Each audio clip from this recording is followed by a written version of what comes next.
12 watt বা 15 watt বা 18 watt যে কোনো কোম্পানি হোক না কেন, এইখানে আমার কাছে যে এলইডি বাল্বটা আছে Orient company 12 watt LED bulb আছে।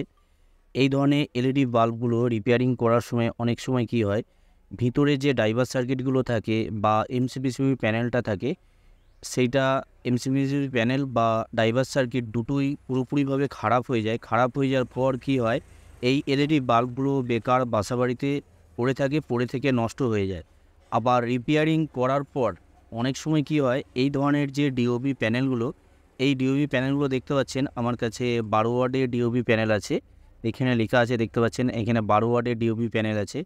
এই ডিওবি প্যানেলগুলো মার্কেটে কিনতে গেলে অনেকটাই দাম কম, একদম অল্প খরচার মধ্যেই এই ডিওবি প্যানেলগুলো পাওয়া যায়। এই ডিওবি প্যানেলগুলো এই এলইডি বাল্বে লাগানোর পর কী হয়, অনেক সময় এর যে লাইটটা থাকে, অরিজিনাল অবস্থায় যে লাইটটা থাকে সেই লাইটটা একদমই কমে যায়, অনেকটা লাইট কম হয়ে যায়।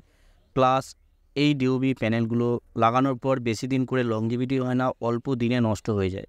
আমি আপনাদেরকে এই ভিডিওটার মাধ্যমে কিছু পার্টস লাগিয়ে এমন একটা সিস্টেম দেখিয়ে দেবো, যে কোনো ভাই যে কোনো বন্ধু এই কাজটা করতে পারবে, কোনো জায়গায় নিয়ে যাওয়ার দরকার হবে না, নিজেরা নিজেদের বাসা বাড়িতেই এই কাজটা আপনারা সকলেই করতে পারবেন।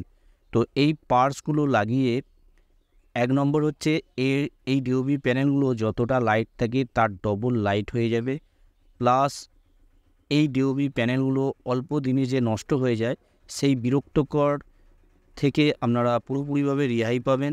ডিওবি প্যানেলগুলো দীর্ঘদিন ব্যবহার করতে পারবেন। আমি ফুল প্রোটেকশন কিভাবে করবেন সেটাও এই ভিডিওটার মাধ্যমে দেখিয়ে দেবো। এইখানে যে ডিফিউজারটা আছে, ডিফিউজারটাকে আমি খুলে নেব। তো ডিফিউজারটাকে খোলার জন্য কোনো রকম টেন্সার ব্লেড বা এই ধরনের চাকু দিয়ে, আমি যেমন এই টেন্সার ব্লেডটাকে মোটামুটি একদিকটা একটু ধার করে নিয়েছি, চাকুর মতন করে নিয়েছি। এইভাবে কোনো চাকু দিয়ে বা টেন্সার ব্লেড দিয়ে এইভাবে চাপ দিলে ডিফিউজারটা অটোমেটিক খুলে যাবে। এইভাবে সব দিকে হালকা হালকা করে একটু একটু করে চাপ দেবেন, তাহলে পুরোপুরিভাবে খুলে যাবে। তো খুলে গেল, দেখতে পেলেন না? এবার এইখানে যে কাজটা করতে হবে আমি আপনাদেরকে বলে দিই।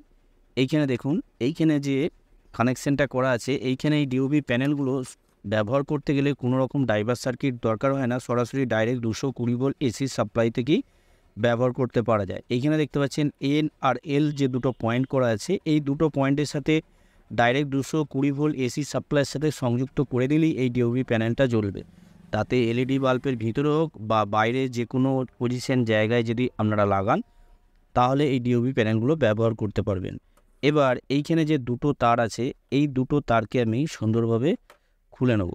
খুলে নেওয়ার পর আমি আপনাদেরকে দেখিয়ে দেবো কীভাবে এই কানেকশানটা করবেন। এইখানে দেখুন, এই তার দুটো তারকেই আমি সুন্দরভাবে খুলে নিলাম। খুলে নেওয়ার পর এইখানে আমি এক পিস এমওবি লাগিয়ে দেবো। এমওবিটা লাগানোর কারণ হচ্ছে, এমওবিটা লাগালে ফুল প্রোটেকশন করবে এই ডিওবি প্যানেলটাকে। এইখানে দেখতে পাচ্ছেন, এইখানে যে মানটা আমি নিয়েছি এমওবিটার, এই এমওবিগুলো আপনারা গ্যারান্টিযুক্ত যে ডাইভার সার্কিট আছে, ডাইভার সার্কিটে পেয়ে যাবেন। না হলে আপনারা যদি মার্কেটে কিনতে চান, মার্কেটেও অনায়াসে পেয়ে যাবেন। এইখানে দেখতে পাচ্ছেন মানটা 07D 561K। এই এমওবিটা আমি এইখানে সরাসরি লাগিয়ে নেব। লাগিয়ে নেওয়ার পর আপনাদেরকে দেখিয়ে দেবো কীভাবে আপনারা এইখানে যে পার্টসগুলো নিয়েছি, সেই পার্টসগুলো কীভাবে সঠিকভাবে লাগাবেন বা দীর্ঘদিন কীভাবে ব্যবহার করবেন। বা এই ডিওবি যে প্যানেলগুলো লাইটটাও যতটা অরিজিনাল অবস্থায় লাইট ছিল এলইডি বাল্বের, বা যা লাইট আছে ডিওবি, এই যে ডিওবি প্যানেলটা আমি লাগাচ্ছি, ডিওবি প্যানেলটায় যতটা লাইট আছে অতটাই লাইট থাকবে। যতটা এই ডিওবি প্যানেলে যতটা লাইট থাকে তার ডবল লাইট হয়ে যাবে।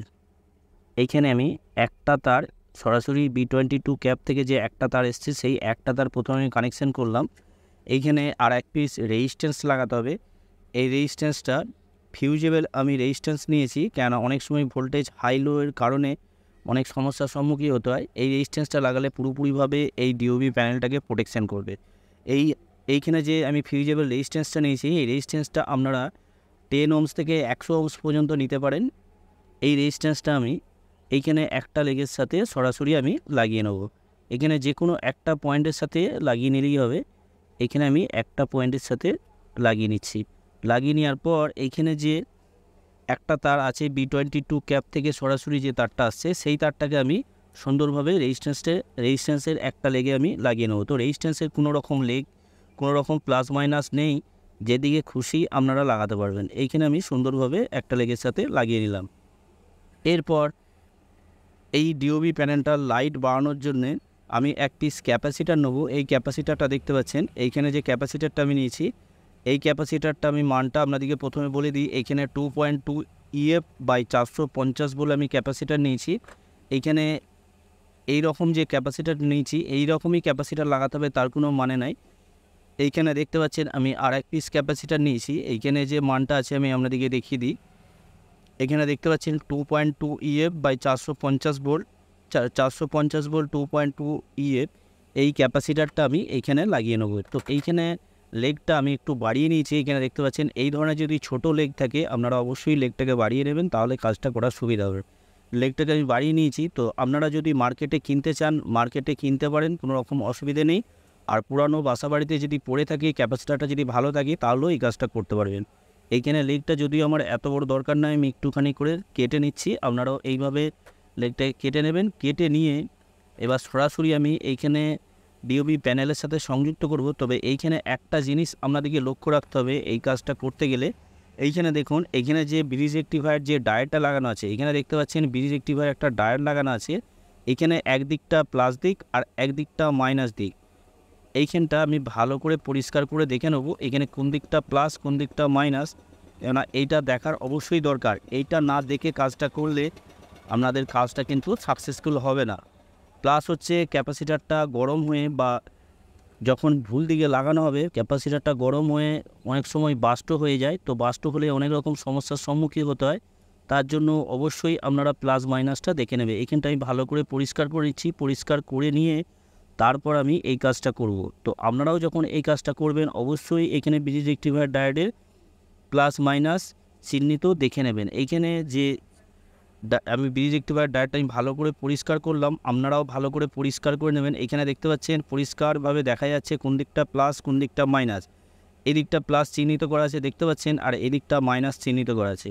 সেম ক্যাপাসিটারটা আপনারা বুঝবেন কী করে কোন দিকটা প্লাস কোন দিকটা মাইনাস। দেখুন এই দিকটা কোনো রকম চিহ্নিত নয়, এই দিকটা প্লাস আর এই দিকটা মাইনাস চিহ্নিত করা আছে, এই দিকটা মাইনাস। তাহলে আমি মাইনাস দিকে মাইনাস কানেকশানটা করব আর প্লাস দিকে প্লাস কানেকশান করব। এইভাবে সুন্দরভাবে কানেকশানটা করবেন। এইখানে দেখুন, এখানে আমি একটু পেস্ট লাগিয়ে নিচ্ছি যাতে করে আমার সোল্ডারিং করার সুবিধা হয়।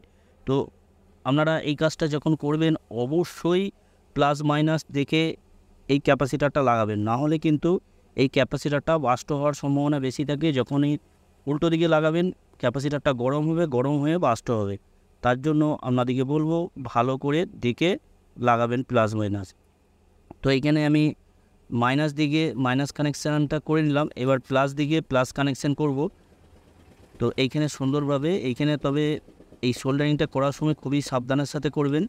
এইখানে যে ডিওবি প্যানেলটা লাগাচ্ছি আমি, এই ডিওবি প্যানেলটা যতটা লাইট ছিল তার ডবল লাইট হয়ে যাবে। আপনাদেরকে আমি জ্বালিয়ে দেখিয়ে দেবো, অবশ্যই ভিডিওটা লাস্ট পর্যন্ত দেখবেন। এইখানে দেখুন আমি প্লাস দিকে প্লাস লাগিয়ে নিয়েছি আর মাইনাস দিকে মাইনাস লাগিয়ে নিয়েছি। এইখানে ক্যাপাসিটারটা আমি একটু হেলিয়ে দেখিয়ে দিচ্ছি আপনাদেরকে।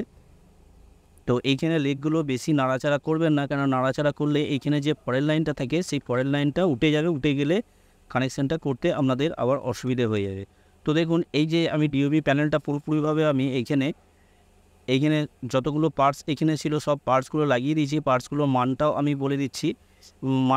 বলে দিয়েছি আপনাদেরকে। পার্টসগুলো যে পার্টসগুলো আমি লাগিয়েছি এই পার্টসগুলোর মানগুলো আপনাদেরকে পরিষ্কারভাবে বলে দিয়েছি। তো এই ধরনের যে আলফা ডিওবিগুলো থাকে এইখানে দেখুন, এই আলফা ডিওবিগুলোর লাইট কিন্তু এই ডিওবি প্যানেলের চেয়ে অনেকটা বেশি হয়। কারণ হচ্ছে এইখানে দেখতে পাচ্ছেন এখানে একটা ফিল্টার ক্যাপাসিটার লাগানো আছে, এখানে একটা কয়েল লাগানো আছে, প্লাস হচ্ছে এইখানে ফিউজেবল রেজিস্ট্যান্স লাগানো আছে।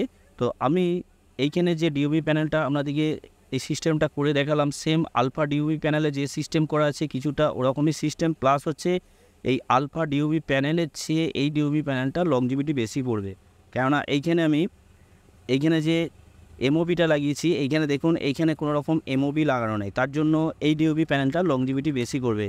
আপনাদেরকে বলে দেবো এই সিস্টেমটা যদি করে ব্যবহার করেন এই এলইডি বাল্বগুলো, এক নম্বর হচ্ছে দীর্ঘদিন ব্যবহার করতে পারবেন, প্লাস হচ্ছে যে লাইটটা ছিল সেই লাইটটাও অনেকটা বেশি হয়ে যাবে। আপনাদেরকে টেস্ট করে এবার দেখিয়ে দেবো কতটা লাইট হচ্ছে। এখানে প্রথমে ডিফিউজারটা লাগানোর আগে আপনাদেরকে সরাসরি ডাইরেক্ট 220 ভোল্ট এসি সাপ্লাইয়ের সাথে আমি সংযুক্ত করে দেখিয়ে দেবো কতটা লাইট হচ্ছে বা জ্বলছে কি জ্বলছে না আমি একবার দেখে নেবো। দেখে নেওয়ার পর তারপর ডিফিউজারটা লাগাবো। এইখানে আমি সরাসরি সংযুক্ত করলাম, তো দেখতে পাচ্ছেন এখানে পুরোপুরিভাবে এলইডি বাল্বটা জ্বলছে, কোনো রকম সমস্যা নেই। এইখানে এবার আমি ডিফিউজারটাকে সুন্দরভাবে লাগিয়ে নেবো। লাগিয়ে নিয়ে আমি আরেকবার টেস্ট করে দেখিয়ে দেবো কতটা লাইট হচ্ছে। এখানে সুন্দরভাবে আমি লাগিয়ে দেখিয়ে দিচ্ছি। তবে এই সিস্টেমটা আমি আপনাদেরকে যে দেখিয়ে দিলাম, এটা যখন রিপেয়ারিং করবেন, এই ডিওবি প্যানেলগুলো যখন লাগাবেন তখনই যে করতে হবে তার কোনো মানে নাই। এই ধরনের ডিওবি প্যানেল যে কোনো এলইডি বাল্বে যদি লাগানো থাকে, আপনারা এই সিস্টেমটা সব এলইডি বাল্বের ক্ষেত্রেই এই কাজটা করে নিতে পারবেন। এবার আপনাদেরকে আরেকবার আমি টেস্ট করে দেখিয়ে দেবো। এখানে দেখতে পাচ্ছেন এলইডি বাল্বটা পুরোপুরিভাবে জ্বলছে। তাহলে আপনারা বুঝতে পারলেন এই ধরনের যে ফেলে দেওয়া এলইডি বাল্বগুলো, নষ্ট এলইডি বাল্বগুলো অনায়াসে লাইটটাকেও বাড়াতে পারবেন, প্লাস হচ্ছে দীর্ঘদিন ব্যবহার করতে পারবেন কিছু কেমন পার্টস দিয়ে। এবার আপনাদেরকে বলে দিই, এই পার্টসগুলো যদি আপনারা মার্কেট থেকে যদি কিনতে না যেতে পারেন তাহলে কোথায় পাবেন? বাসাবাড়িতে এই ধরনের যে ডাইভার সার্কিটগুলো পড়ে থাকে, গ্যারান্টিযুক্ত যে এলইডি বাল্বের ডাইভার সার্কিটগুলো পড়ে থাকে, এইখানে দেখতে পাচ্ছেন যে এমওবিগুলো লাগানো আছে। এই এমওবিগুলো লাগাবেন, কোনো রকম সমস্যা হবে না। এইখানে যে একটা রেজিস্ট্যান্স লাগানো আছে দেখতে পাচ্ছেন ফিউজেবল, এই রেজিস্ট্যান্সটা দিয়ে আপনারা এই কাজটা করতে পারবেন অনায়াসে, কোনো রকম সমস্যা হবে না। মার্কেট থেকে যদি কিনতে যেতে পারেন তাহলে ভালো, যদি না কিনতে যেতে পারেন অবশ্যই এই রেজিস্ট্যান্সটা লাগিয়ে দিলে আমাদের এই সার্কিটটা পুরোপুরিভাবে কাজ হবে। এইখানে যে আমি ফিল্টার ক্যাপাসিটারটা লাগিয়েছি, এই ফিল্টার ক্যাপাসিটারটা আপনারা যদি মার্কেট থেকে কিনতে যেতে পারেন তাহলে ভালো। আর পুরানো যদি পেতে চান তাহলে এই ধরনের যে আলফা ডিওবি প্যানেলগুলো আছে, এই আলফা ডিওবি প্যানেলে দেখতে পাচ্ছেন এখানে একটা ফিল্টার ক্যাপাসিটার লাগানো আছে, এই ফিল্টার ক্যাপাসিটারটাও আপনারা লাগাতে পারবেন। আশা করি আপনারা বুঝতে পেরেছেন। মার্কেট থেকে যদি না কিনতে যেতে পারেন তাহলে পুরানো বাসাবাড়িতে ফেলে রাখা যে জিনিসগুলো, সেই জিনিসগুলো থেকেই আপনারা এই কাজটা অনায়াসে করতে পারবেন। ভিডিওটা যদি ভালো লাগে অবশ্যই একটা লাইক করে দেবেন, লাইক করতে ভুলবেন না। আর এই ধরনের ভিডিও পাওয়ার জন্য অবশ্যই চ্যানেলটাকে সাবস্ক্রাইব করে অল নোটিফিকেশন অন করে রাখবেন। আপনারা সকলেই ভালো থাকবেন, সুস্থ থাকবেন, নিজের খেয়াল রাখবেন। ওকে, থ্যাংক ইউ, ধন্যবাদ।